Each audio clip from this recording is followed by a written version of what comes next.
Man, exploring South Africa has been incredible over the past few months. As of late, I've been visiting smaller cities in South Africa to see what they have to offer, and they haven't disappointed yet. During this trip, I decided to check out another one of the smaller, less talked about South African cities, and that's East London, South Africa. In this video, I'm going to be showing you different things to do around the city, such as different attractions and activities, nightlife, and also my accommodations, so that you'll have an idea of some things to do in the city in case you decide to visit. So sit back and relax as we explore East London, South Africa.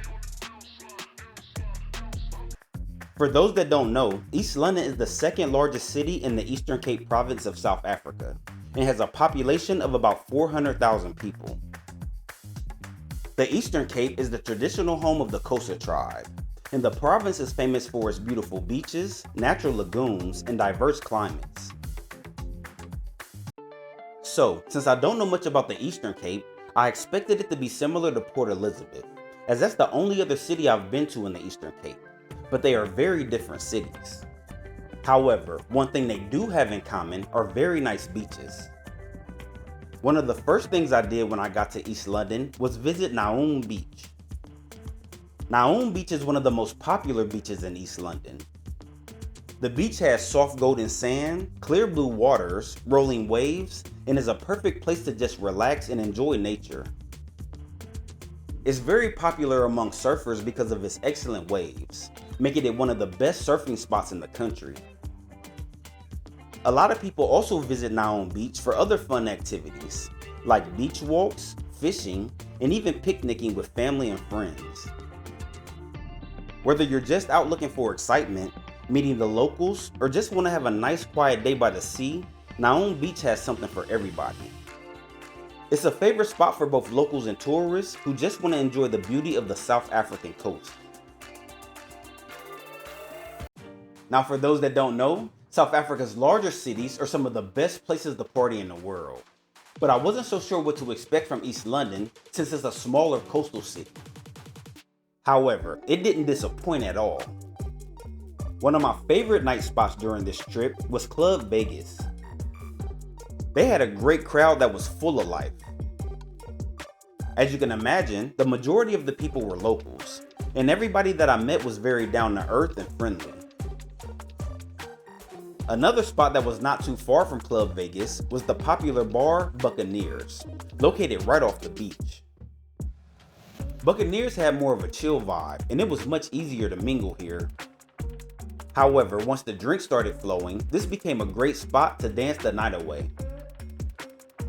Buccaneers also had some really good DJs, decent food, and a great breeze coming off the coast.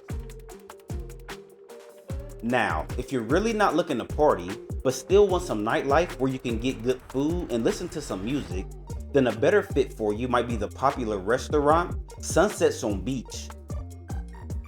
Or another one of my favorite spots, the Backyard. The Backyard was a perfect place to meet people because of its warm atmosphere, and the music was just right for mingling. Another thing about the Backyard is that it has the same owner as the restaurant right in front of it, called Jules on Jarvis, that has some pretty good food. Now, if you're looking for a restaurant that gives you some great views of the ocean, some really good cocktails and music, as well as delicious food, then I highly recommend Zaza Beach Club. The weather in East London during my trip was mostly bright and sunny, and Zaza Beach Club was definitely a good place to enjoy the weather. The last restaurant I highly recommend from this trip was the restaurant Le Grotto. This restaurant was definitely more upscale and was a great place to take a date or to have some cocktails with friends or family. Plus the food was on point. All the restaurants, bars, and clubs I visited in East London were great. Wonderful food, good music, and like all the cities I've visited throughout South Africa, super friendly people. Now, when I'm visiting new cities, I also like to try different outdoor activities they have to offer. So I took a trip out to the highly recommended Arena Riverside Resort Park and Game Reserve. Here, they have a bunch of different activities you can participate in, like zip lining, archery, hiking, and more. But what I enjoyed most was the quad biking. They have a beautiful trail where you can ride four-wheelers, as well as get a chance to check out the beautiful landscape of East London, as well as different animals they have on the property. On this day, the weather was just about perfect, and it was great experiencing the ride surrounded by beautiful nature. It's always nice getting outdoors while traveling, and Arena Riverside was good for doing just that. Another interesting place I visited while in town was the East London Museum. The museum has a diverse range of exhibits, everything from local aquatic life to displays featuring local life before colonialism. They had an extensive collection of cultural artifacts that gave detailed insights into the rich heritage of the Xhosa-speaking people. Visitors can also explore nature collections that include mammals, reptiles, birds, and more, illustrating the area's biodiversity. Whether you're interested in animals, local traditions, or human evolution, the East London Museum has a lot of unique information for all ages. Now, since East London is a coastal city, I definitely wanted to explore some of the other beaches I heard about. So I made a stop at Eastern Beach. Eastern Beach is the beach you want to go to if you want to chill, listen to music, and have a good time with the locals.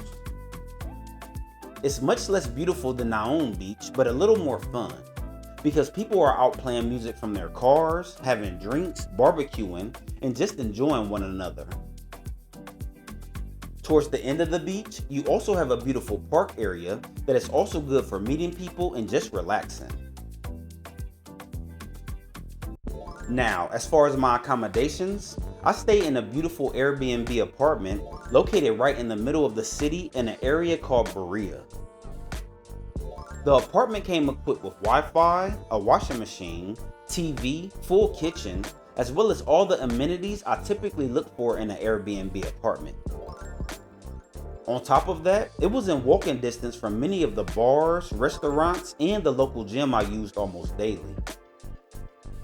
Surprisingly, this apartment only cost me $40 a day, which was really good value. As far as visa requirements, US passport holders visiting South Africa on tourism do not need a visa if staying less than 90 days.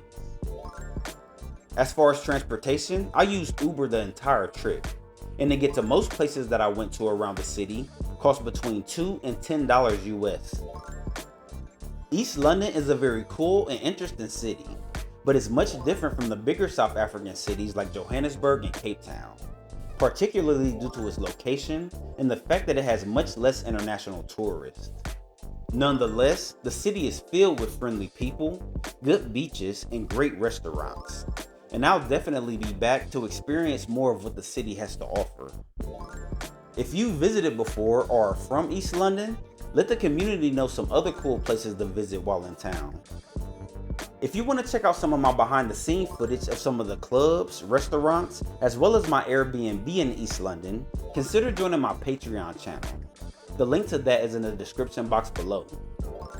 Also, if you're planning a trip here or to any of the places I've visited on my channel, hit me up via email or on my Instagram to schedule a one-on-one consultation. That way I can answer some of your detailed questions or help you plan your trip. I'll see you in the next video. Have a good one.